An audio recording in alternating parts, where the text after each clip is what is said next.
Another day, and it seems another political scandal. From allegations against Toronto Mayor Rob Ford, to the hundreds of millions lost in the Ontario Liberals' gas plant cancellations, to the spending scandals in the Canadian Senate. How does one keep up the faith with our leaders? Joining us now to help answer that, Andrew Coyne, political columnist with Post Media National Post. Martin Redcon, political columnist at Queen's Park with the Toronto Star. And Ivor Tossell, author of The Gift of Ford, and columnist with Maclean's Magazine. Good to have you three guys here tonight. We want to remind everybody our producer Meredith Martin and our online producer Naveen Vaswani are hosting a live Twitter chat right now. Chime in with your thoughts using the hashtag AgendaTVO. Okay, let's get into this. If you, Andrew, had a chance to sit down with Nigel Wright, the Prime Minister's former Chief of Staff, what would you want to know? I guess obviously, why would you have done this? The whole thing is so baffling on so many levels. And I have to preface this. I went to school with Nigel Wright, and I have a very high opinion of him, as do many people who've ever dealt with him. So that's part of the inexplicableness, because it's impossible to believe that somebody as knowledgeable and experienced as he is would not have seen how clearly inappropriate and indeed wrong and possibly illegal it is to be paying a senator for any reason, certainly to be paying him in the circumstances that Mike Duffy found him, with the events that we then followed that gave every appearance of being some sort of deal having been worked out to get him off the hook. So it's hard to believe that he would not have known that. It's hard to believe that knowing that he would have still have acted.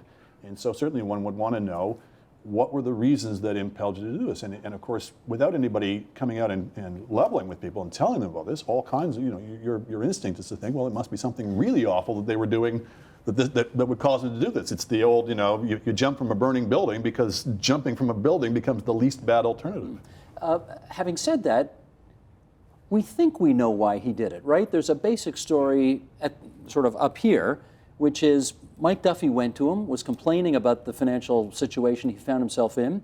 The Chief of Staff is a bit of a bleeding heart for Mike Duffy and decided to help him out. Well, that's the storyline that we've been given, but frankly, it's fantastical. It is not buying. It is not plausible that you would take that kind of risk, involve that kind of legal, political, and ethical jeopardy for yourself and for your party and for the government that you're serving. It is not, in my view, plausible that somebody would do that for that reason. Now, what the other reason is, we can't say. We don't know. But clearly this government was very heavily invested in making sure that Mike Duffy was kept happy for some reason. Nigel Wright's a millionaire, many times over. He doesn't need to bribe Mike Duffy for any particular reason, because Mike Duffy can do something for him, right? Can we take that one off the table? Not for him personally, of course not. But did he represent some kind of threat to the government, either in terms of what we've since had uncovered in terms of his own expenses, and it's a plausible thing we've only scratched the surface of what kind of misspending there might have been going on there. But secondly, in terms of what he might know, what kind of arrangements he might have made with the government previously, I'm speculating, but I'm speculating because nobody has come out and just simply said, well, look, here's the story. I mean, none of the principals have. And when people don't just come out and say, well, look, there's a perfectly innocent explanation, and the perfectly innocent explanation is X, and here are all the documents, and I'll answer all your questions. When people don't do that, then what are you left with? You do start to speculate. Dalton McGinty, he made a decision in the dying days of the 2011 election campaign to cancel the gas plant in Mississauga. We have subsequently learned that's a decision that's going to cost taxpayers and ratepayers hundreds of millions of dollars. If you had a chance to sit down with him one-on-one, what would you ask him? Sadly, I already did. It was by total coincidence, the day after he made that announcement, 2 weeks before the last election, I had an interview scheduled with him on a Sunday in his Queen's Park office. And I'm sorry to disappoint you, because he didn't have a good answer. The question was, why did you do it? And he said, well, Martin, never a wrong time to do the right thing. I think you can detect there a trace of irony on my part. It's an old line that he uses from time to time, and I heard him use it again at the committee hearings a couple of weeks ago when he was asked those questions. So that's not the question I would ask him. The question I would ask to try to elicit an answer is, did you think you could get away with it, and did you not consider the damage, the menace, the peril for your legacy as Premier? Not everybody loves Dalton McGinty, but after about a decade in office, he did some good things. Many of them have been overshadowed by what happened with the gas Just pull plants. that apart. When you say get away with it, what does that refer to specifically? Well, I have a more nuanced view of the gas plant scandal. I actually think it's more of a boondoggle than a scandal, by which I mean there wasn't corruption, there wasn't personal or unjust enrichment there was perhaps a reckless disregard for value for money, and there was a recklessness in not doing due diligence before canceling it, and doing it at the most cynically opportunistic time. That's as the I've timing written is before. part of it, too. Yeah, 2 weeks before an election for Mississauga, 1 year before an election in Oakville, purely to try to save their seats. The sad thing about it is that I think it's a long and tangled tale. It's a decade-old story. But in the early going, McGinty tried to resist the pull of NIMBYism, not in my backyard syndrome. But towards the end, when he realized that his popularity was plummeting, just as the economy and electricity demand was plummeting, he realized he had to go back on that more principled stand and give in, acquiesce to local demands to get it away from them. They just didn't want the gas plants. Now, unlike the Prime Minister, unlike Nigel Wright, unlike Rob Ford, the Premier did come forward, and he held not only a press conference, but he appeared before a committee of the legislature to answer questions. So he wasn't hiding about all this. But have you found his answers to be persuasive? Yes and no. I think he is being honest about his recklessness. I think he has been transparent in his incompetence, in the sense that he took, because there are people who keep positing conspiracy theories, that there was some dark, dirty deed here, that the apparatchiks in the Liberal Party, all these advisors, took the government hostage and decided to cancel a plant during an election campaign when they had no such right. That's not true. McGinty made a promise during the election campaign to cancel the gas plants. He didn't decide it then and there. And the people of Ontario listened to that promise, re-elected him, and the funny thing is, McGinty actually carried out that promise. He got a mandate to cancel those plants, and he did it, and he got crucified for it. I think somewhat wrongly. I think the reason to crucify him was that it was a reckless act to acquiesce to those pressures for political reasons, but he didn't do it on the sly. He did it politically and not in a corrupt way.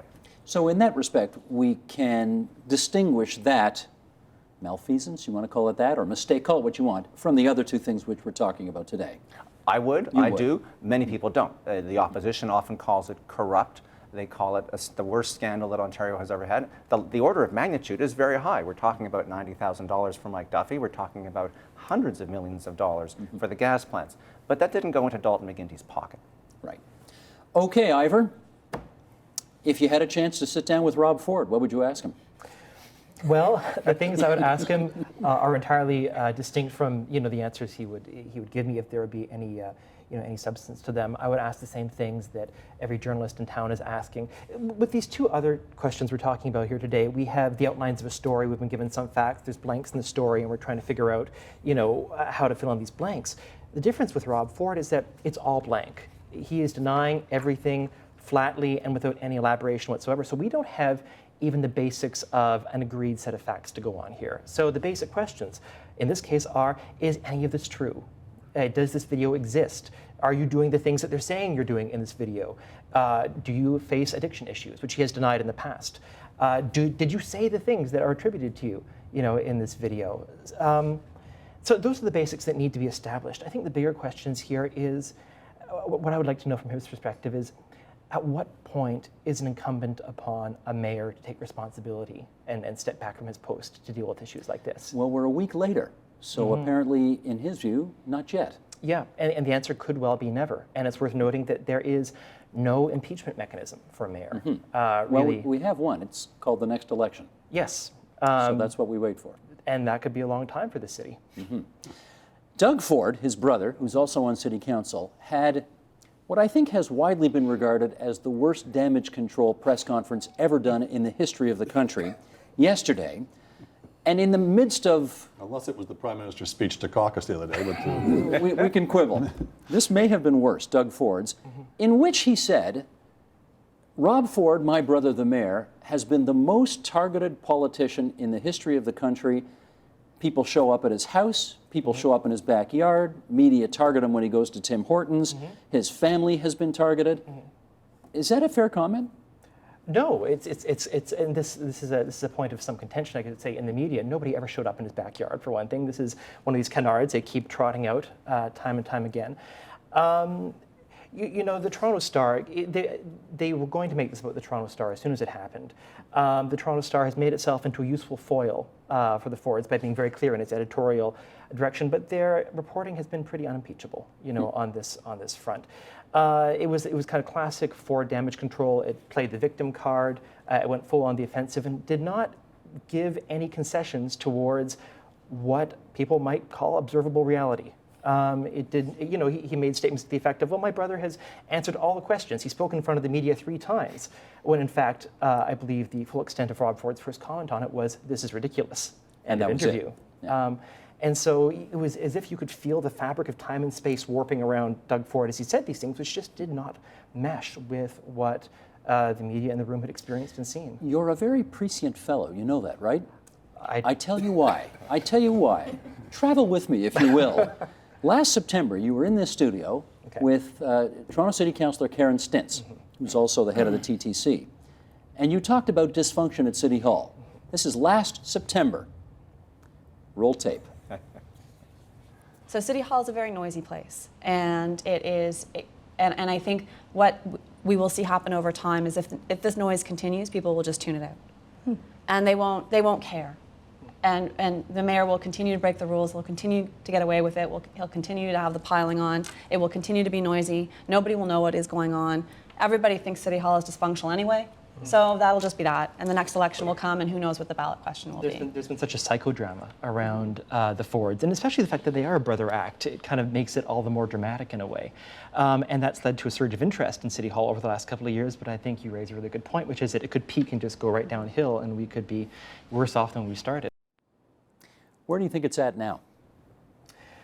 You know, I was asked the other day, what happens next? And the truth is that I do not know what happens next, because that presumes that there is any kind of fabric of predictability about this. It could end anyway. It could end with Ford being removed from City Hall by police at this stage in the game. We don't know how this is going to go.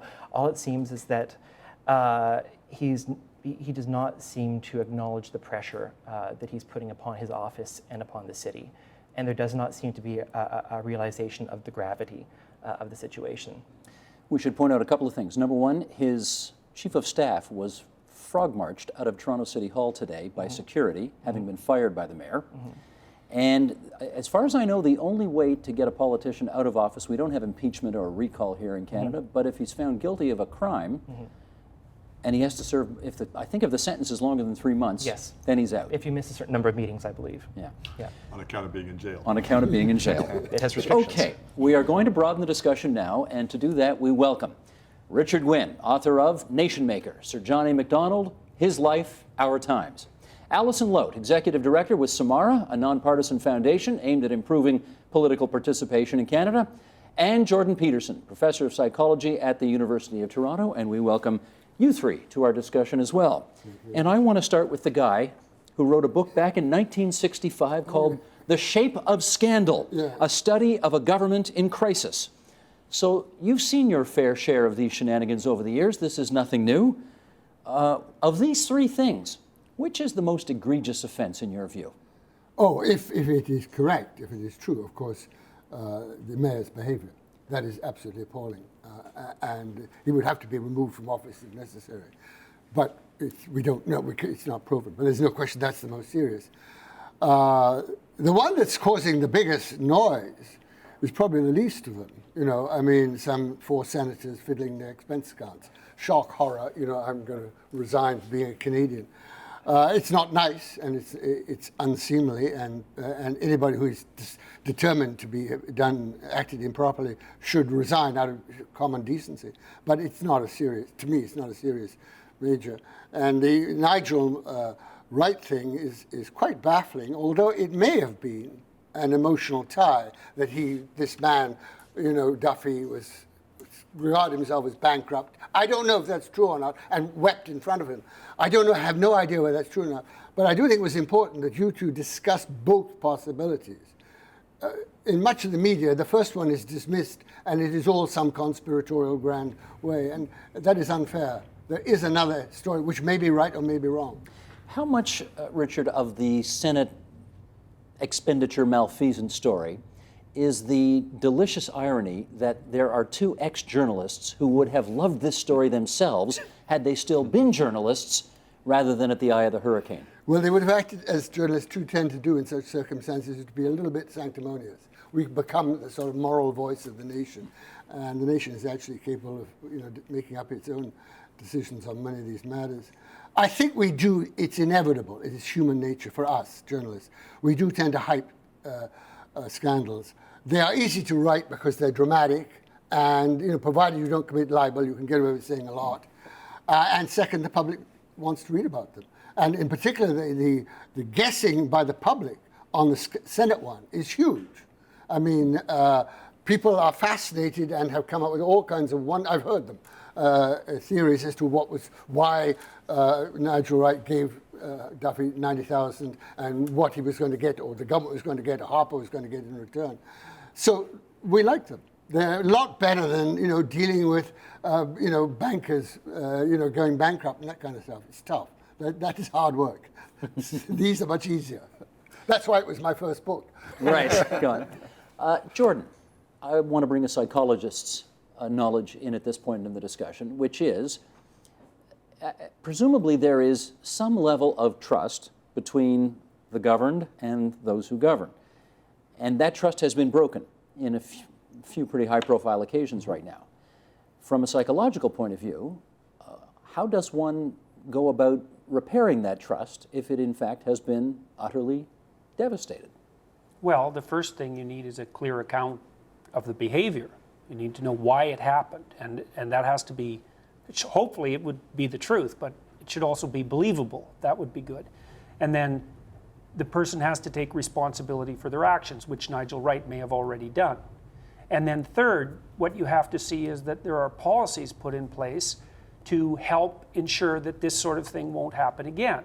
I mean, with the federal government scandal, you already see that to some degree, because it was an investigation by the government, in a sense, because they hired Deloitte, that revealed the problems to begin with. So in some ways, it's actually evidence that the system isn't functioning too badly, at least at the level of senatorial expenses. Except that Mike Duffy didn't cooperate with the Deloitte investigation, right. which made it somewhat problematic. Right. Well, then it's an issue of Duffy himself, but not necessarily an indication that there's a systemic flaw in the system, which is one of the things I think that really needs to be concentrated on, because systemic flaws are a big problem.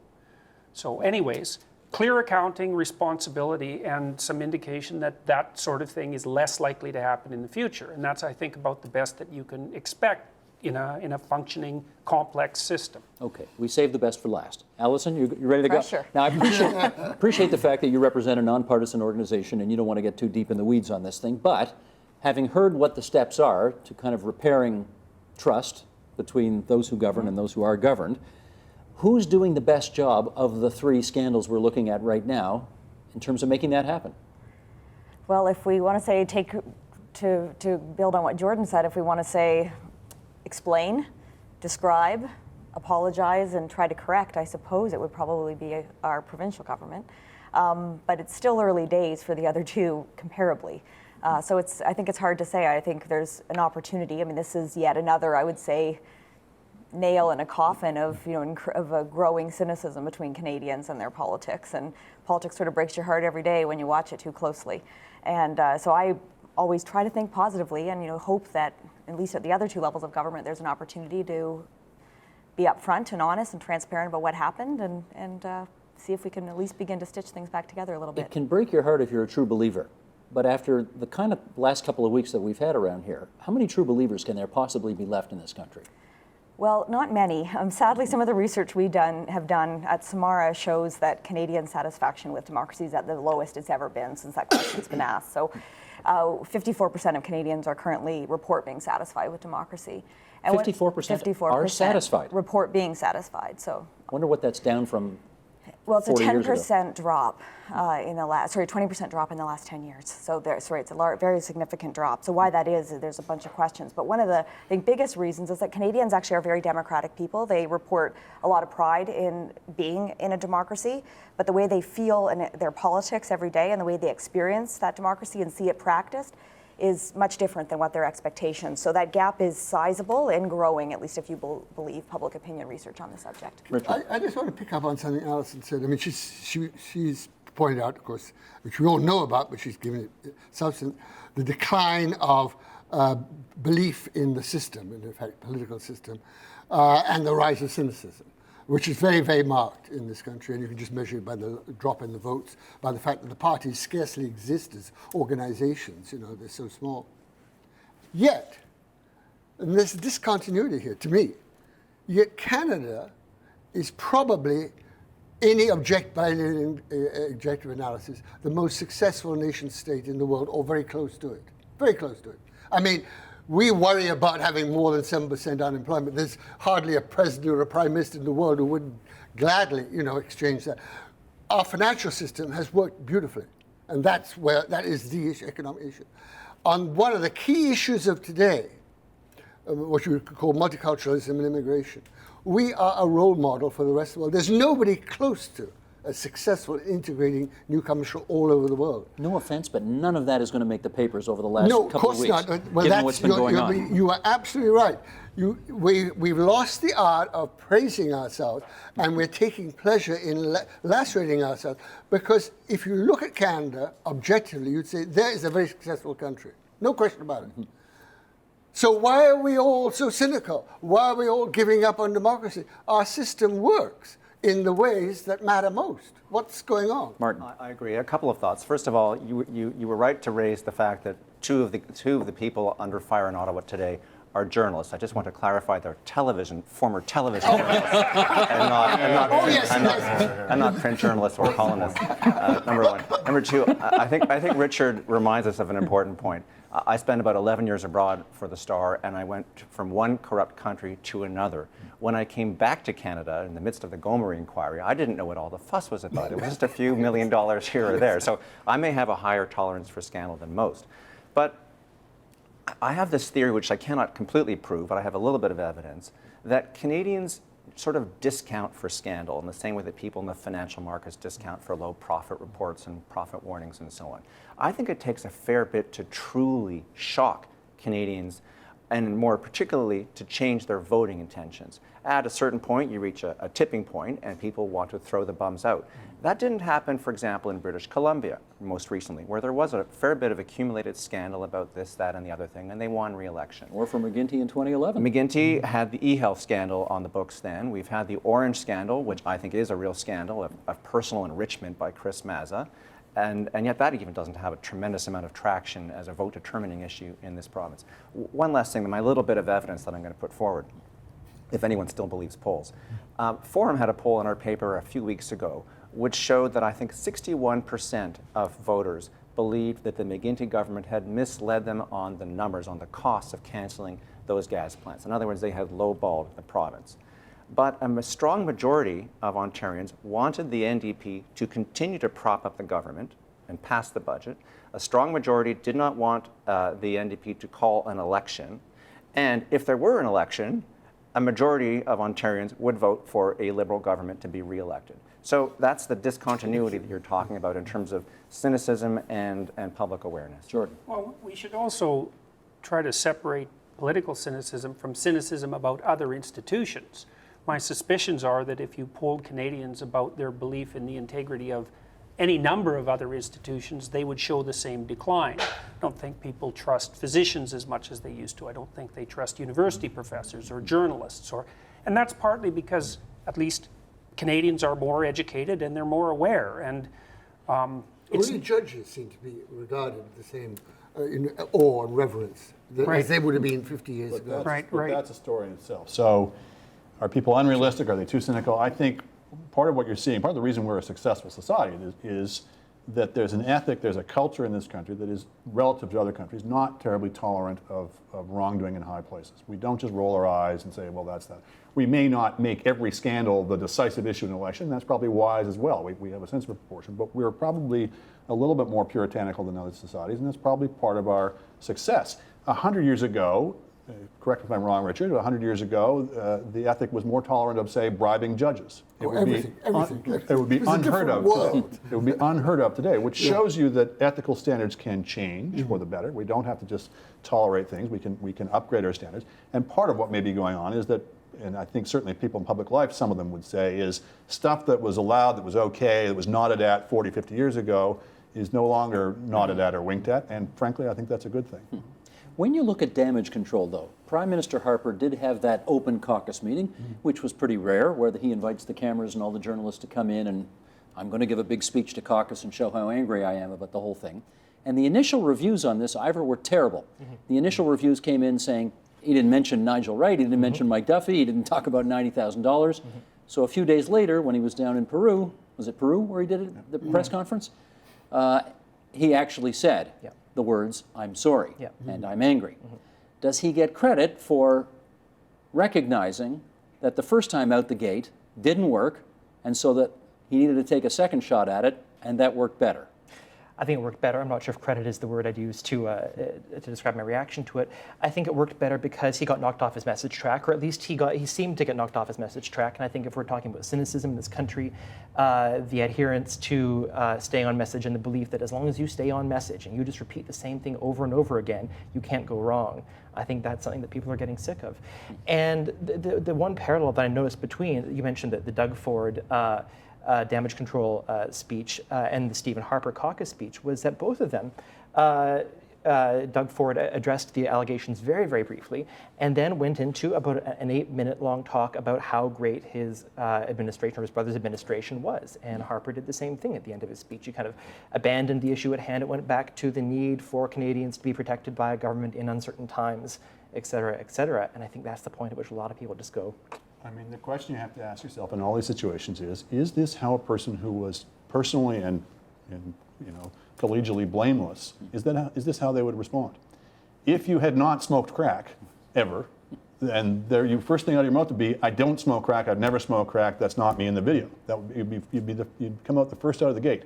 If there's been nothing done wrong in the Harper government on this, and I don't agree with Richard on this, I don't think this is a matter of a few senators cadging their expenses. That was the story for a long time. What made it go supernova was the implication that there'd been an interference in an investigation to this. At that point, you're getting into systemic questions of, are we actually able to hold people to account for even minor misdeeds, comparatively minor misdeeds? But the response of the government, of the Harper government, from the day one of this has not been one of, oh my goodness, something terrible has happened, we've got to get to the bottom of this. It's been, how can we spin this? How can we minimize this? Remember, this is for the first few days out of the gate, they were expressing confidence in Nigel Wright, and they even lauded Mike Duffy the first day, saying he was doing the right thing by paying it back or having Nigel to pay it back. That's, I think, the question is not, how do you handle this? What's the tactic you adopt here? It's, is this how you respond if you were genuinely innocent? Let's go Jordan and then Martin. I think it's also useful pointing out that cynicism isn't really a very good response for people, because the government is us. It's probably no better or worse, and we don't really have the right to be cynical. First of all, it's not that difficult to play a role in politics in Canada. It's easy to join a party. If you join a party and you work at it, you can establish yourself as a figure of influence in relatively short order. And so the cynicism to me is it's an abdication of responsibility. It's like, yeah, people make mistakes and sometimes they're corrupt and sometimes they're stupid, but the question more is, are you using your cynicism to justify disengagement from the system because you don't want to do any work in maintaining it? And I think that's a danger in democracies all the time. We just let things go.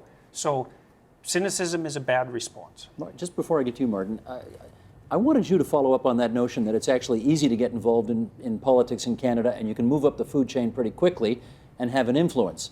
That was the underlying premise of what Jordan just had to say. Is that true? From the perception of a lot of people that we work with at Samara, it is not. It's not true. So it may be easy in the sense that you can go on a website and see a website, but we do a lot of work with young people and newcomers to Canada on how to revitalize politics so it's more meaningful for them.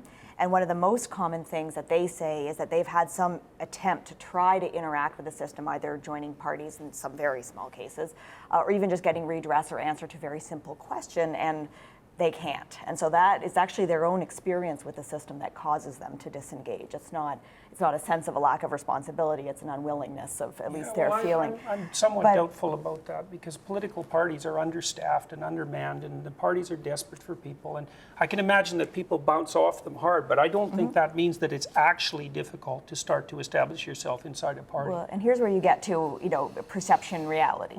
So, the most powerful message that you hear from people who are outside of the system, I mean, probably for anyone around this table, we know enough people and we could probably get involved in a party tomorrow if we wanted, but we're not average, right? We live in downtown city. A little more engaged and plugged in. Exactly. And the big message that at least we hear is, a lot of people, frankly, it's never really occurred to them to get involved in politics because it's not considered or perceived as something that Canadians value.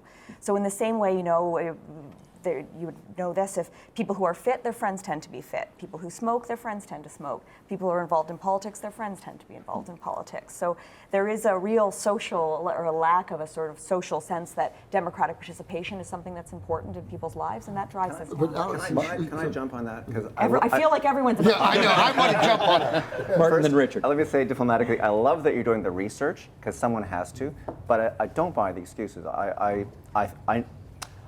Those political parties are desperate for people to join them, to support them, to lick envelopes, to knock on doors. So I buy that those are the excuses that you're getting or the explanations that you're getting, but I just don't accept them, and I just want to echo that I don't think cynicism is an acceptable excuse. I agree that it's the outcome that we're finding, and that's why we're here tonight to discuss the danger of poisoning the political process. But I wish it weren't so, and watching, one of the great advantages of working at Queen's Park is it's not as chaotic an environment as Ottawa, where I've worked before, and so you can actually get closer to politicians, not too close, but get into their heads. I mean, I have Tories who have their offices right next door to mine, and it's fascinating to have them as office mates or floor mates and realize that they're not all corrupt, they're not all heartless, they're not all in it for themselves. They work really hard, they drive long hours, and they give up their weekends, and they're always desperate for volunteers. So that's one thing. I wanted to just touch into one other topic about, I know Andrew quite rightly mentioned that it's gone supernova because of the legal issues that he's written quite eloquently about.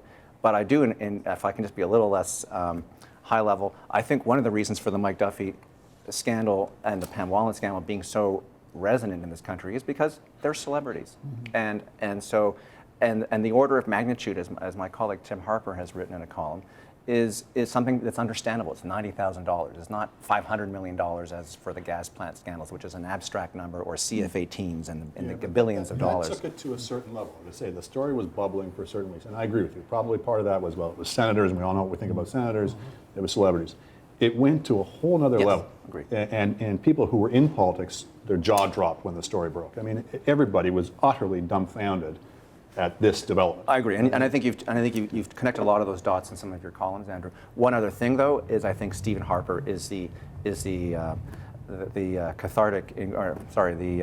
chemical reaction, the catalytic ingredient. Thank you, Richard, the historian, because he came in as the scandal cleaner. He came in crucifying, vilifying Paul Martin. He cut off Brian Mulroney. Let's not forget the envelope scandal with Brian Mulroney taking hundreds of thousands of dollars. So Stephen Harper risks the hypocrisy issue at this juncture. I just want to follow up on Paul Martin Jr., because that scandals, you never know how they're going to go.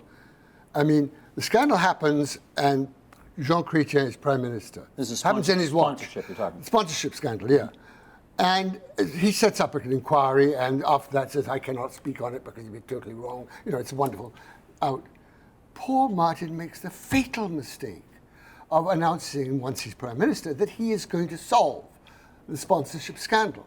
The result of that is that he loses the next election because you can't solve it in one magic way. It takes a long, long time. And so he is punished for something that he was opposed to and had nothing to do with. Jean Chrétien his great gift is he's got wonderful charm and he's got a wonderful smile and people love him. So this idea of punishing Chrétien just never crossed people's minds. But poor old Paul Martin, totally decent man, was the man who paid the entire price. All I'm saying is that scandals, you never know which way they're going to go when they turn around and bite you. This comes back to something Martin was saying, and I agree. Look, there's lots of, hardly anybody in politics, I think, is just in there on the make to make a lot of money. it's in a way it's worse than that. It's people do the worst things for the best reasons. They steel themselves to take ethical shortcuts because they're trying to do good in this world. They're trying to change the world for the better, and therefore they're allowed to. They're required to. The stakes are so high. So I think that you begin with that problem. Secondly, politics, to me, Chrétien got off because he's so charming. Another word for charming is manipulative. And politics by its nature is a manipulative game, let's be frank. And you're already starting to tread on some interesting ethical lines there. Compound that with the temptation to make flip-flops and broken promises.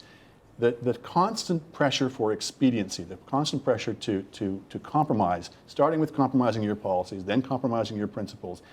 It doesn't always extend to compromising your ethics, but I would say that there's some connection between the two, between the three, that once you start down that slope, you have to find ways to keep it within bounds, and it's very easy for people to lose sight of where the boundaries are. Can I get you on that? Just the notion that it's, once you're in, and that slippery Well, we know slippery this. slope happens. We know this, right? Because in the U.S. Constitution, of course, it's set up for a balance of power, because it's known that if you submit enough people to enough temptation across time, things are going to degenerate. And the Canadian political system has all sorts of checks and balances in it too. And so one of the things that's incumbent on the citizenry all the time is to be wakeful and to ensure that the institutions that are set up to bring corruption to light and to limit it are functioning, and not to concentrate overly much on the individual character of the people who are at fault. I mean, some of the scandals we're talking about are personality related. I would say that's the case with Rob Ford, and it might be the case to some degree with the Ottawa celebrities. We're missing another set of scandals though too, and that's the one that's unfolded over the last few months in Quebec. The construction scandals and the retirement of, or the resignation of the mayor of Laval. Like, that sort of thing is indicative of much more systemic level of scandal, and that's the kind of thing that actually poses a real problem to the integrity of the political system as a whole. And those things should be distinguished. You want one more word on this? Well, I just want to say, it is hard not to feel sorry for politicians. Because while they go in voluntarily, as when nobody forces them to run, and they like it and so on, and they never want to leave, they do get a battering in their job, and they are constantly assumed to be in some way or other crooked or manipulative or all the rest of it. Of course, they are manipulated. I mean, that's life. But in a sense, we are creating the monsters that we fear. If you go on saying to someone who's trying, as you said, most of them are decent people, trying to do a job and make the world a better place. If you constantly say you're a crook, at one point, the person's like to say, to hell with you, I'll be a crook. If you're going to call me a crook anyway, it's not conscious, but if you don't give people a chance to be as well human, you have to accept the consequences. We do create our monsters in a way, and I think this is one of the reasons that I think the calls. One of the most notable things about the Rob Ford thing in the years so far is that there really haven't been many calls for his resignation. It's been a step that the media and the establishment here has been very, very reluctant to take. And I think that's because he was elected on the premise that he's governed on, and he was elected with a track record that was on the record of kind of erratic behavior, in public, including substance abuse problems, including not being totally forthright with his history. And so I think that having been on the record at the time that he was elected, kind of puts it in the people's court, and you kind of say, well, this is what people got. So. A mandate to behave this way. He did. No, he very literally had a mandate. Okay, well, Jordan, let me follow up on this. I don't know how many of you saw the op-ed page of the Toronto Star today. Martin hopes everybody saw it. Charles Pascal, former deputy minister in the Ontario government, wrote a piece in which he described a situation many years ago when he was part of the civil service. A minister's in trouble. They're having a meeting. They're going to figure out how to respond. And Pascal, who is apparently new in his role, says, well, how about we just send the minister out there to admit mistake, apologize, and promise that it won't happen again? There is apparently dead silence in the room as everybody thinks this is the stupidest idea anybody's ever come up with. They wait 3 seconds, 5 seconds of awkward silence and then move on to something else. Yeah, well, What is it about the apology that seems so impossible for so many in politics? Well, I think part of the issue there, it's actually a deep issue, is that people are possessed of the notion, and this is part of a kind of narcissism, that they can manipulate the structure of reality and get away with it. And I mean, there's lots of people who are paid to do that, and the notion of spin, for example, has entered our political vocabulary sort of as a given. But it seems to me that there is very little evidence to support that. Most of the time, the more you try to bury something alive, the harder it fights to get out. And people are generally much better off if they say, you know, assuming it isn't complete corruption, if they say, well, yeah, I'm a moron, and you know, I'll try to do better, and here's some policies I've put in place to sort of stop myself. And you can see that with people's attitudes towards people like Ralph Klein. Yeah. You know, and Klein was a flawed individual, but he wasn't a flawed, deceptive individual. He'd come right out and say... Nobody thought he was in there to milk the system for his own personal gain. Right, and they were willing, and they were also willing to give him a fair bit of leeway to be not so perfect, as long as he didn't cover it up, and he didn't. And you know, maybe it would have been, and he tried to improve himself too, you know, because he eventually got his degree. And so I think the public's actually quite forgiving of human foibles, but not of the cover-up. The problem with a moral mistake, though, versus just a goof-up or a you know, competence question is, if I can put it this way, is the way people respond to the scandal tells you how they got into it. If they were the sort of person who was likely to own up and say, yeah, I did this, I shouldn't have done it, it was wrong, please forgive me, they wouldn't have been the sort of person to have done it in the first place. And I come back to this point of that when governments respond to this, not by coming clean, not by laying out the whole record, that tells you how they got into it. That tells you there's a culture there amongst the people who in that government that says these kinds of shortcuts, this kind of expediency is acceptable.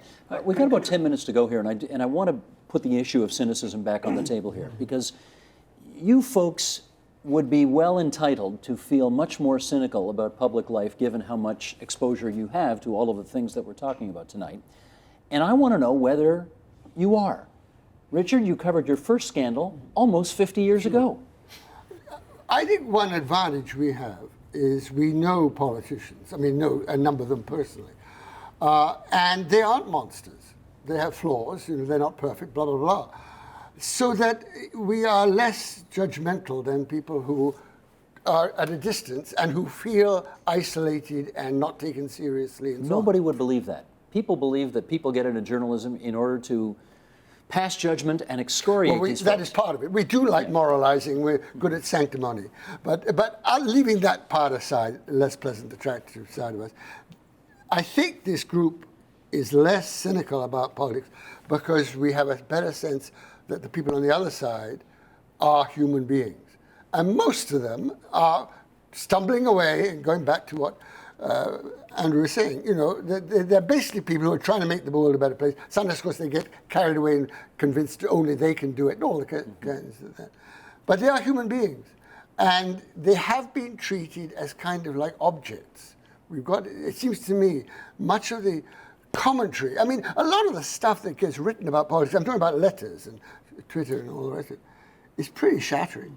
I mean, you really think they are monsters. They're not. Alison, you've done, what, dozens of exit interviews with former members of Parliament? Dozens, Many yeah. dozens of interviews. Do these folks feel like piñatas by the time they're done? Some do, for sure. I think one of the things MPs who are, and I've done many exit interviews with almost 80 of them now, they are exactly as described here. I mean, most of them are people who are active in their communities, who frankly fell into politics, not necessarily intentional about it. There are some who are much more intentional, but many who were not. Just like any person out there, it's a snapshot of the country in a lot of ways. And then what is interesting is what happens when they start to get taken over by the system. And this is where I think there are some real concerns, notwithstanding. So for example, political parties.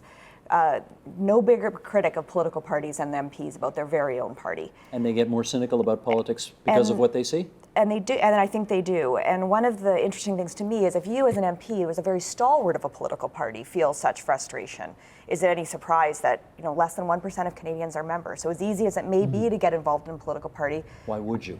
Well, nobody's doing, very few people are doing it. And if we rely on institutions like political parties, which are heavily underwritten by tax dollars, by the way, much more than any charity, if we rely on those organizations to be the conduits between citizens and their government, and they're not working for MPs and they're not working for Canadians, I sort of think, there's an institution there that is really important. We need parties. We need a way to organize our politics. So maybe can we talk about how to revitalize that as one way, and then we haven't even gotten into Parliament. So I think I actually think we are at a point that we need to start worrying a little bit about the health of some of these processes that have served us well in the past. So I'm not quite, I think a little cynicism is healthy because it helps us ask better questions. Are you more cynical today about politics than you were 20, 30 years ago when you started covering all this stuff? Was it that long ago? I think it was actually. Yes, sorry, it was that long ago, and no, I'm far less cynical. I started out as a much more self-righteous journalist, even than I am today, and I thought I was very keen to keep a distance from them and not be co-opted and so on. I'm a little less worried about that now. Look, having started this sort of defense of politicians, I want to just raise one caveat, which is that in the main, they are good and forces for good who seek the best. But there are some bad apples, just like amongst journalists, as we've seen, or now journalist politicians, TV journalist politicians. But there are also, as in any line of work, bad apples, and it is our job to call them out. And so, in the last Liberal leadership race, when one of the candidates had some ethical problems in his past and wanted to present himself as premier, I just didn't get that, and I called that out in some columns and took some heat for that, but said, this man does not rise to the level of probity that a premier must satisfy. Actually, So, you got called a racist for doing that because he among was other South things, Asian. Yes, Harinder Takar, who has just resigned from cabinet. So For health reasons. we should For say. health reasons, yes, after just running for premier, to be premier. So look, I just don't think we can generalize. I think there are exceptions to the rule, and that's part of what journalists do, is call it out. Are you more cynical today, having seen what you've seen? I think I probably am. I see it differently than Martin does. I don't see it as being that they're mostly pretty good people with a few bad apples. I think what you have is a range of flawed individuals in a game and a system that pulls them constantly towards strange types of behavior. That look, all of us are tempted towards self-serving behavior and trying to make ourselves look good, other people look bad. We all are flawed individuals. These are people who are on call 24 hours a day to do that. They're doing it for a living. They're doing it as part of a team where there's enormous pressure on them to continue with the pretense. And so, most of what comes out of their mouth is wrong in some kind of way. It's always some kind of pitch. It's always some kind of spin. The spinning is always on. And there's a danger for those of us who are covering it. There's a bit of a Stockholm syndrome. We get so immersed in that world that I think we don't stand back often enough and say, wait a minute, was that actually true, or was that just true in politics world? And I think in a way, well, no, they're not crooks and they're not monsters. I think in a way we're not hard enough on them in that the spin is so constant, we lose sight of how constant it is. Ivor, what's your cynicism needle doing these days? This is really my first scandal, so I'm just starting into this. Optimistic as ever. You know what? The Rob Ford story is so interesting because, in a way, populism is a response to cynicism. One of the ways that he struck a chord with voters in the first place was that you were talking about getting that kind of grassroots engagement with politics. Well, that was what he was about. He was the guy who would call you back. And it turns out that was kind of his best point, which was that he would call you back and he couldn't actually do the brass tacks of politics. But, it had the potential to be actually a really inspirational story if the wheels hadn't fallen off. I don't feel myself as cynical, but I do see it's a matter of kind of seeing the systems at play. It's a way of kind of being able to predict the way that these patterns are going to kind of fall out in a kind of a council or parliamentary situation. So it's not a matter of cynicism is where you just say, I don't care, and you back off and you write everyone off. Whereas I think a better goal is to get a better understanding of the way that these patterns work and be able to predict them, be able to manipulate them, and be able to kind of call them better. That's a remarkably chipper way to look at this whole thing, don't you think? Mind you, it's your first scandal, so there you go. It's been a long and kind of dispiriting and kind of heartbreaking week kind of watching this happen in Toronto, and I think there's a lot of people who are looking for better days to come. There was a member of Rob Ford's inner circle who got pulled over in a DUI. I think it was just in the last couple of days. Just given a warning, but he held a press conference. He said, this happened, just want to let you know, I'm not going to do it again.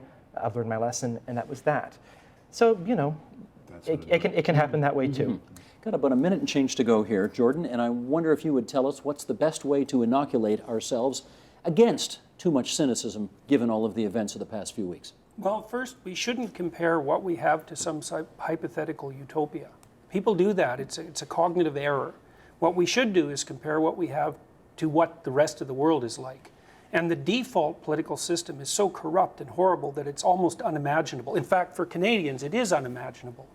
And by those standards, we do almost miraculously well, and it's not easy to figure out why.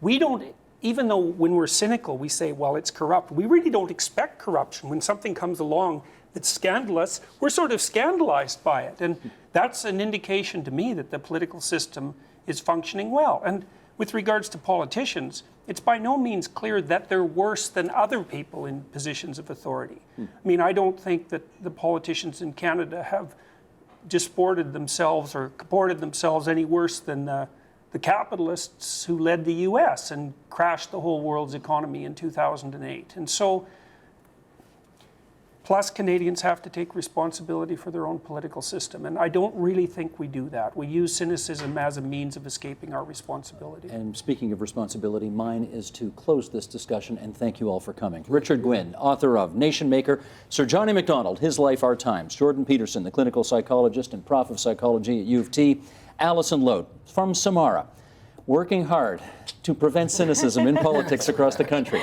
Andrew Coyne, you can read him on the National Post, and of course he's one of Peter Mansbridge's at-issue guys. Martin Regcon from the Toronto Star, you can read his work about Queen's Park. Ivor Tossell, The Gift of Ford. That's a great name for a book. Maclean's Magazine's Municipal Politics guy. Thank you very much, everybody. Thanks. Support Ontario's public television. Donate at tvo.org.